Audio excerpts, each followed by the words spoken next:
નમસ્કાર, સ્વાગત છે આપનું સફર વિથ જોશીસના નવા વ્લોગમાં. આજના વ્લોગમાં આપણી કોઈ સફર નથી, પણ મને આ બધી સફરને કરવા માટે કાબિલ જે જગ્યાએ બનાવ્યો એની મુલાકાત છે. આ જે આપણી પાછળ બિલ્ડિંગ દેખાય છે એ છે સરકારી પુરુષ અધ્યાપન મંદિર માંગરોળ. હા, એવું જ નામ છે થોડુંક.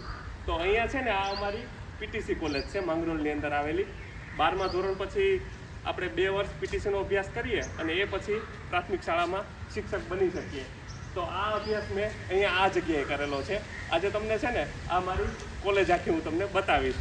મારા માટે આ છે ને એક આમ નોસ્ટાલ્જિયા વિડીયો છે. કદાચ આપણા છે ને બધા દર્શકો આ વિડીયો સાથે કનેક્ટ નહીં કરી શકે, પણ આ છે ને મારી યાદી માટે આ વ્લોગ બનાવું છું કે કદાચ ગમે ત્યારે હું જોઉં તો યુટ્યુબમાં આ જોઈ શકું કે અહીંયા મેં અભ્યાસ કર્યો. તો એ સિવાય મારા જે મિત્રો છે અહીંયા અભ્યાસ કરેલા અથવા તો એ પહેલાંના, એ બધા લોકોને આ વિડીયો જોઈએ અને પોતાની યાદો તાજી થાય. હવે ચાલો આપણે આખી આ અમારી કોલેજ અને હોસ્ટેલ કે જે હતું એ બધું અહીંયા જ હતું એની મુલાકાત કરીએ.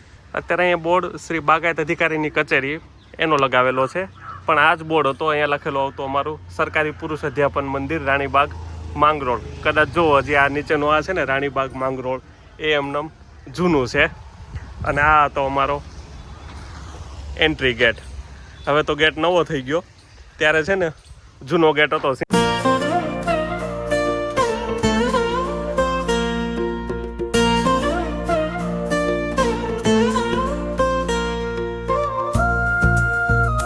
બે 2007 થી 2009 દરમિયાન મેં અહીંયા અભ્યાસ કર્યો 2 વર્ષ.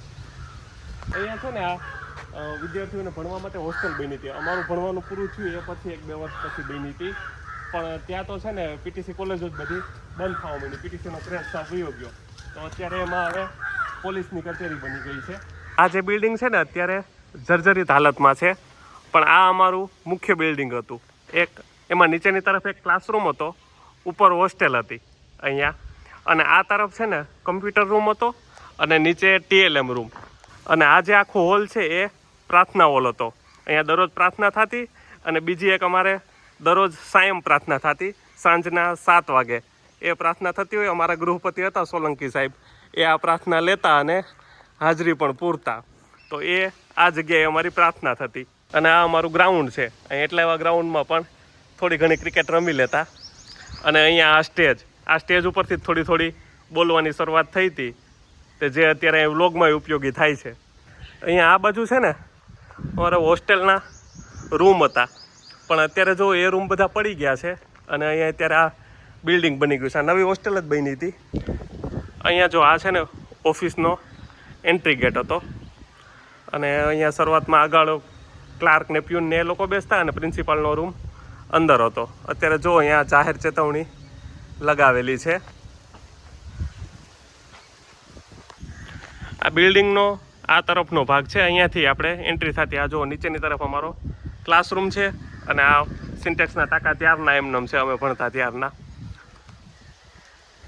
આ આખું જે બિલ્ડિંગ છે ને એ રાણીબાગ કહેવાય છે. તો રાણીનો મહેલ હતો. આ માંગરોળમાં નવાબી શાસન હતું ત્યારના એના રાણીનો મહેલ હતો, તો આ રાણીબાગ નામ છે. અને જો એની બાંધકામ એ નવાબી શૈલીનું જે વખતનું જૂનું બાંધકામ છે. આઝાદી પછી આવા બધા જે જૂના બિલ્ડિંગ હતા એમાં મોસ્ટ ઓફ બધે સરકારી કચેરીઓ ને એ બધું જ બન્યું હતું. તો અહીંયા માંગરોળમાં આ પીટીસી કોલેજ બની હતી. અને આ જે રૂમની બારી પડે છે ને એ ત્યાં અમારો TLM રૂમ હતો. મારે પીટીસીમાં છે ને TLM બધા બાળકોને શીખવા માટે ઉપયોગી હોય એવી બધી વસ્તુઓ બનાવવાની હોય, તો એનો રૂમ આ હતો. અને આના ઇન્ચાર્જ હતા પાટડિયા સાહેબ. આ કૂવો છે બાગાયત વિભાગનો, અને અહીંયાથી છે ને મોટર શરૂ હોય ત્યારે એનું પાણી અહીંયા પડતું વોટરફોલની જેમ. તો આ અમારો દેશી વોટર પાર્ક થઈ જતો, અને અમે અહીંયા નાહી લેતા. જે રૂમમાં રહેતો ને એ અમારા રૂમ ક્વાર્ટર છે, એ પાછળ હતા. અહીંયાથી છે ને આપણે અંદર જઈએ ને આ બગીચામાં, ત્યાં પાછળની તરફ 3 રૂમ છે, એમાંના એક રૂમમાં હું રહેતો. અહીંયા જો આ ડંકી બતાવું પહેલાં. આ ડંકી ત્યારની છે હેન્ડપંપ. આ હેન્ડપંપ અમારો બ્રશ કરવા માટેનું લોકેશન હતું. અહીંયા દરરોજ સવારે ઉઠીને અહીંયા આવી જવાનું અને બ્રશ અહીંયા કરતા. કેમ કે આ માંગરોળ છે, અને માંગરોળમાં પાણીની તંગી પહેલેથી છે. મીઠું પાણી તો ક્યાંય મળતું જ નહીં, ક્યારેક આવતું, બાકી તો દરરોજ આ હેન્ડપંપના પાણીથી બ્રશ કરવાનું. આ તરફ છે ને આ અમારા હોસ્ટેલ તરફનો રૂમ છે. અહીંયાથી દરરોજ અમારી અવર જવર. અહીંયા રહેવાનું હતું હોસ્ટેલમાં, અને ક્લાસમાં કે પ્રાર્થના માટે અહીંયા આવવાનું. અને આસપાસ બધે છે ને આ આખી અમારી કોલેજની ફરતે બાગાયત ખાતાનો બગીચો છે, અને નાળિયેરી અને ચીકુના ને એ બધા ઝાડ છે. તો એ બધા ફળોનો અમે આનંદ ભરપૂર લીધેલો છે. એમાં ઘણા મિત્રો તો એક્સપર્ટ હતા કે નાળિયેરના પાણીથી બ્રશ કરતા. હવે જુઓ અહીંયા અમારી આ હોસ્ટેલ, અત્યારે તમે કદાચ જોવો તો લાગતું હશે કે આવી જગ્યાએ આ લોકો રહીને ભણ્યા હશે, પણ જો આમાંથી જ શિક્ષકો તૈયાર થયા છે. અહીંયા 3 રૂમ છે, એમાં વચ્ચેનો રૂમ છે ને એ અમારો હતો. હું આ રૂમમાં રહેતો હતો. અત્યારે કદાચ ખુલ્લેમ છે કે નહીં જોઈ લઈએ.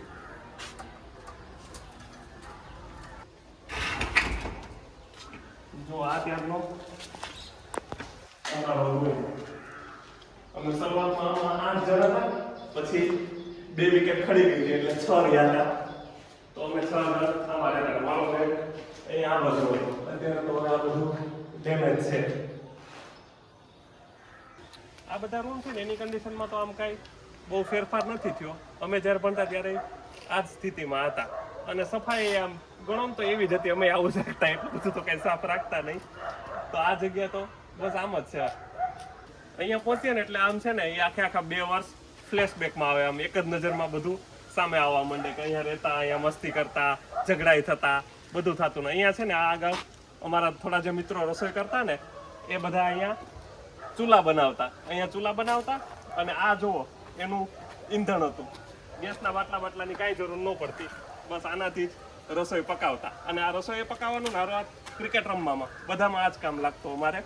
અમારી હોસ્ટેલ તો તમે જોઈ, એમાં જોયું આપણે પતરાવાળા રૂમમાં જ બધાય રહેતા હતા. તો ગરમીઓ જો આ છે ને આ બાગાયત બગીચો, એમાં વચ્ચે કંઈક પાથરી અને એમાં વાંચવા વયા જતા અમે. તો એ બસ એ અમારી લાઇબ્રેરી. આ વ્લોગ એટલા માટે જ બનાવું છું કે મારી સાથે જે 50 મિત્રો અમે એક બેચમાં હતા, પછી અમારે આગળના વર્ષવાળા, પાછળવાળા, એ સિવાય અહીંયા જે ભણેલા છે એ બધાની યાદો તાજી થાય. હું અહીંયા આવ્યો એટલે મારે તો બહુ બધી મેમરી બધી યાદ આવે છે. એ સિવાય અહીંયાની આ જે આ માંગરોળની પીટીસી કોલેજ છે ને એ આમ બહુ જૂના સમયથી છે. એટલે તમારા આસપાસના ગામમાં કે ગમે જે જૂના શિક્ષકો હોય ને એમાં પૂછજો. એટલે તમે 4-5 શિક્ષકને પૂછશો ને તો એકાદ તો અહીંયા માંગરોળમાં પીટીસી કરેલા તમને મળશે જ તે. અહીંયા પહોંચ્યા પછી આમ છે ને વાતો કે મેમરી તો એટલી બધી યાદ આવે છે ને કે અમે એક વિડીયોમાં સમાય નહીં. કેમ કે અમે જે સાથે બધા મિત્રો હતા એની બધાની મેમરી અનલિમિટેડ છે. હજી મોટાભાગના અમે કોન્ટેક્ટમાં જ છીએ. તો એ બધા મિત્રોને ખાસ કહું છું કે તમે બધા મને યાદ જ છો, અને અહીંયા મેં બધાને યાદ કરેલા છે. બધાનું જો એકનું નામ લઈશ તો આ વ્લોગ 1 કલાકનો થઈ જશે, ને પછી આપણે વિડીયો કોઈ જોશે નહીં. અહીંયાનું જે આ અમારી કોલેજનું વાતાવરણ હતું ને એ એકદમ સાદું, સરળ અને સિમ્પલ. પણ અહીંયા છે ને આમાં એડમિશન લેવું બહુ અઘરું હતું. ગુજરાતનું સૌથી જે ક્રીમ કહો ને એ બધા વિદ્યાર્થીઓ અહીંયા આવતા. કેમ કે આ સરકારી પીટીસી કોલેજ હતી, અને જ્યારે પીટીસીનો આમ જુવાળ હતો ત્યારે અહીંયા જે આ સરકારી બધી પીટીસી કોલેજ હતી એના મેરિટ બહુ ઊંચા અટકતા. અમે જ્યારે પીટીસી કર્યું ને ત્યારે અહીંયાનું મેરિટ 81.50 અટકેલું હતું. એટલે સામાન્ય પ્રવાહમાં છેલ્લો જે વિદ્યાર્થી હતો એને 81.50 હતા 12મા ધોરણમાં. તો એનાથી ઉપરની ટકાવારીવાળા બધા અહીંયા અભ્યાસ કરવા આવતા. તો આજનો આ વ્લોગ આપણા જે નોર્મલ બધા છે વિડીયો એની કરતાં થોડો અલગ છે, ટ્રાવેલિંગવાળો નથી. પણ આ વ્લોગ અહીંયા જે આ કોલેજમાં મારી પહેલાં જે અગાઉ જ્યારથી કોલેજ હતી ત્યારથી ભણેલા અત્યાર સુધીના એ બધાની યાદો તાજી થાય એના માટે થઈ અને આપણે આ વ્લોગ બનાવ્યો છે. એટલે એ બધા મિત્રો જોવે, પોતાના ઘર પરિવારને બતાવી શકે. ઘણા મિત્રો તો છેક દક્ષિણ ગુજરાતમાંથી, ઉત્તર ગુજરાતમાંથી અહીં ભણવા આવતા, તો એ લોકો તો ફરીવાર પછી ક્યારેય અહીં પાછા આવી નહીં શક્યા હોય. તો આ વિડીયોના માધ્યમથી એ ફરીથી આખે આ આપણી જે અધ્યાપન મંદિર હતું એ મંદિરના દર્શન કરી શકે. અને હવે છે ને આ બિલ્ડિંગ આપણે જોયું કે બહુ કદાચ લાંબો સમય રહેશે નહીં, એટલે કદાચ આપણે પાછા આવીએ ત્યાં સુધી આપણને આ બિલ્ડિંગ ન જોવા મળે. તો આ યાદી સ્વરૂપે અત્યારે આપણે આખો બિલ્ડિંગ વિડીયોના માધ્યમથી સાચવી રાખીએ છીએ કે આપણે ભવિષ્યમાં પણ ગમે ત્યારે આને જોઈ શકીએ.